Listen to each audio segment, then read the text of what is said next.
Jack Roberto update and event ni Jack for Autobot Off-Road dyan sa SMX Convention Center.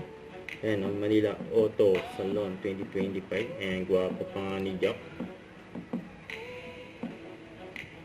Ang dahil mga magagarang kotse dyan, no? Ayan na si Boss Jack. Ayan, dumating na si Boss Jack.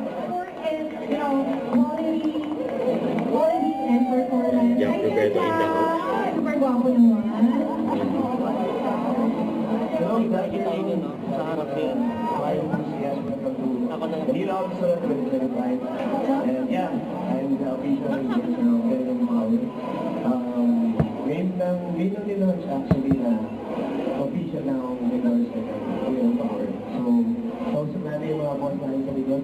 Thank you, Brother Jason. Sa mga boss brothers, pinakita na yung kapatid. Thank you so much. So, ayun.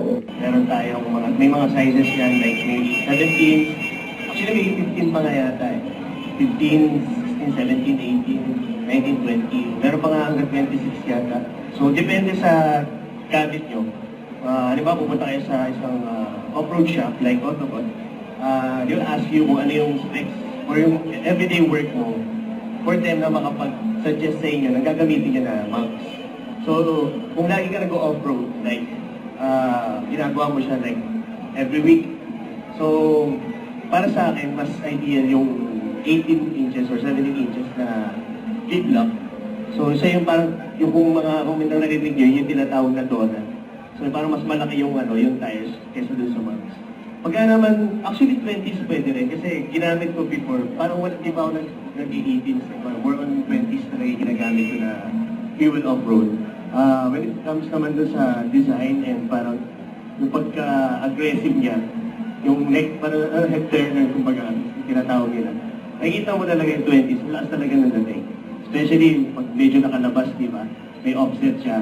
Mas nagiging bulky yung dating ng rig, mapa-pick up man or mapa-SUV. So, for me, depende sa owner kung ano yung gamit nila dun sa everyday work nila. And doon sila makapag-decide kung ano yung gagawin nila ng mounts. Hi, Mr. Gabriel! Guys, mga riders natin dyan, ride safe palagi ha. Wear proper gear at huwag kamote. God bless! Thank you, Sir Jack! Don't forget to subscribe, click the notification bell for our update. This is Richard from Vlog. Stay tuned for more videos. See ya.